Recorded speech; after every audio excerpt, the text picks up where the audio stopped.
Hi friends, welcome to my kitchen. आज मैं आपण मान गोटे इवनिंग स्नैक्स रेसिपी नहीं आसी ताहला निमिकी जहाँ चा सहित समस्ते खाइबा को पसंद करथांती। चलतु शिखी नवा।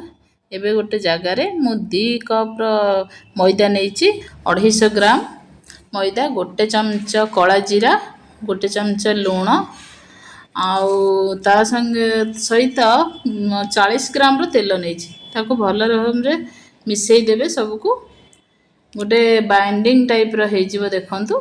एई भले हेले जानिबे जे आपनकर निमिकटा ठीक खस्ता हबो। एथिरे पानी देकी ताको एबे चकुडी दबा। टाइट डो चकुड़ीबे, सॉफ्ट भी चकुड़ीबेनी नले पूरी भलिया हो जिवो। देखंतु एबे हे गला। ताको एबे 10 रु 15 मिनिट पई रेस्ट दे दबा। एबे रेस्ट हो गला 10-15 मिनिट हो गला। देखंतु काढी नबा। काढी की ताको आउ भलो रकम से चकुड़ देबे। एबे गुळा बनै देबे। पूरी भलिया गुळा बनैबे। बेसी बड़ बनैबेनी कि बेसी छोट बनैबेनी। जेमती निमिकी हुए मीडियम साइज रो सेई भलिया हबो। एई भलिया गुळा बनै देबे। एबे चालंतु ताको बेली दबा। किछि मैदा डस्टिंग करिकी ता ऊपर बेली दबा। देखंतु प्लीज आपण माने ए वीडियो को देखंतु, घरे बनैबे, मते कहिबे केमती लागिला, मते डे सपोर्ट करिवे।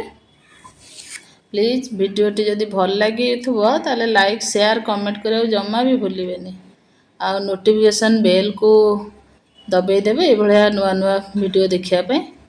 କିନ୍ତୁ ଏମିତି ବେଲିକି ଦି ସାଇଡରୁ ଦବେଇ ଦେବେ। ଦବେଇ ଦେଲେ ତାହା ଖୋଲିବନି ତେଲରେ, ନହେଲେ ତେଲରେ ଖୋଲିଯିବ। ଆଉ ଗୋଟେ ଏବେ ବେଲି ଦେଉଛି। ମୋ ପୁଅ ବହୁତ ନିମିକି ଭଲ ପାଏ। କେତେ ଥର କହିଲାଣି ମାମା ନିମିକି ବନା, ନିମିକି ଭିଡ଼ିଓ ବନା। ଦେଖନ୍ତୁ ଏବେ ଏମିତି ପ୍ରେସ୍ କରିଦେବେ। ବୋଲେ ହଉ ଚାଲ ବନେଇ ଦେବା। ଏବେ ତେଲ ଗରମ କରିଦେଇଛି ମୁଁ। ମିଡ଼ିୟମ୍ ହଟ୍ ହେଇଥିବ ଆପଣ ପକେଇଦେବେ। बेसी हट हो नथिबो तेल। देखंतु एबे उठी आसला उपरକୁ। एबे ताको पलटी देबे। पलटी देबे 5 रु 10 मिनिट लागिबो, बेसी लागिबोनी ताको फ्राई करिया को। एबे गोल्डन ब्राउन हो गलानी तो एबे काढी नबा थाली की।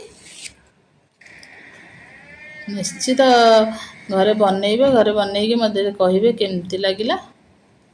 तो 3टी काढ़ी के आपण मानक देखै देछि। मु तापरे आउ सब छाणी देछि। देखंतु एबे केते खस्ता है जे आपण गोटे टेस्ट करी देखैबी। देखंतु पूरा क्रिस्पी है। एतरे एमती भांगी देले नंद गुंड हो गला पूरा। एबे रहूची। एन्जॉय।